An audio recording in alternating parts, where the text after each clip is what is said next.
നെയ്ച്ചോറ് എടുക്കുവാണ്. ഇവിടെ chicken fry ഇങ്ങനെ തിളച്ചോണ്ടിരിക്കുന്നു. തിളയ്ക്കുന്നതനുസരിച്ച് ഇട്ടുകൊണ്ടേയിരിക്കും. പ്യൂർ എണ്ണയ്ക്കകത്ത് ചിക്കൻ ഫ്രൈ വറുത്തെടുക്കുന്ന കാഴ്ചയാണ് നിങ്ങൾ കണ്ടുകൊണ്ടിരിക്കുന്നത്. എണ്ണയുടെയും ചിക്കൻ്റെയും മണമൊക്കെ ഇങ്ങനെ നമുക്ക് കിട്ടുന്നുമുണ്ട്. ഇളക്കിയിട്ട് കൊടുക്കുവാണ്.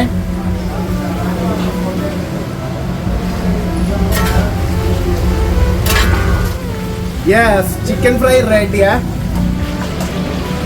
ഒന്നും പറയാൻ നിൽക്കുന്നില്ല. നെയ്ച്ചോറിലേക്ക് ചിക്കൻ ഫ്രൈയുടെ പൊടി ഇട്ട് തുടങ്ങാം. ആദ്യം ചിക്കൻ ഫ്രൈയും നെയ്ച്ചോറും കൂടെ കഴിക്കാം. അൺലിമിറ്റഡ് അല്ലേ കറിക്ക്. നമുക്ക് നെയ്ച്ചോറ് വേറെ മേടിക്കാം. കഴിക്കട്ടെ. ചിക്കൻ ഫ്രൈയുടെ പൊടിയില്ലേ, പൊടി ഇത്ര ടേസ്റ്റ് ആകുമ്പോഴേ ചിക്കൻ ഫ്രൈക്ക് എന്തായിരിക്കും ടേസ്റ്റ്. അതുകൊണ്ട് വെച്ചോണ്ടിരിക്കുന്നില്ല.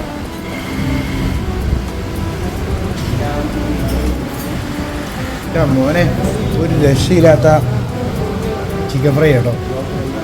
ഞാൻ ആ മസാലപ്പൊടിയോട് ചേർത്ത് കഴിക്കട്ടെ. ഈ ചിക്കൻ ഫ്രൈ ഇല്ലേ, മസ്റ്റ് ട്രൈ കേട്ടോ.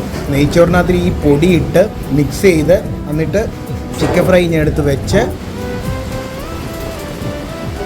100 രൂപയ്ക്കകത്ത് വരുന്ന ചിക്കൻ ഫ്രൈ ആണെന്ന് പറഞ്ഞിട്ട് വലിപ്പമൊന്നും ഒരു കുറവില്ല. വലിയ ചിക്കൻ ഫ്രൈയും അൺലിമിറ്റഡ് നെയ്ച്ചോറും. മക്കാനി എറണാകുളം എടപ്പള്ളി ക്ലബ് ജംഗ്ഷനിലാണ്.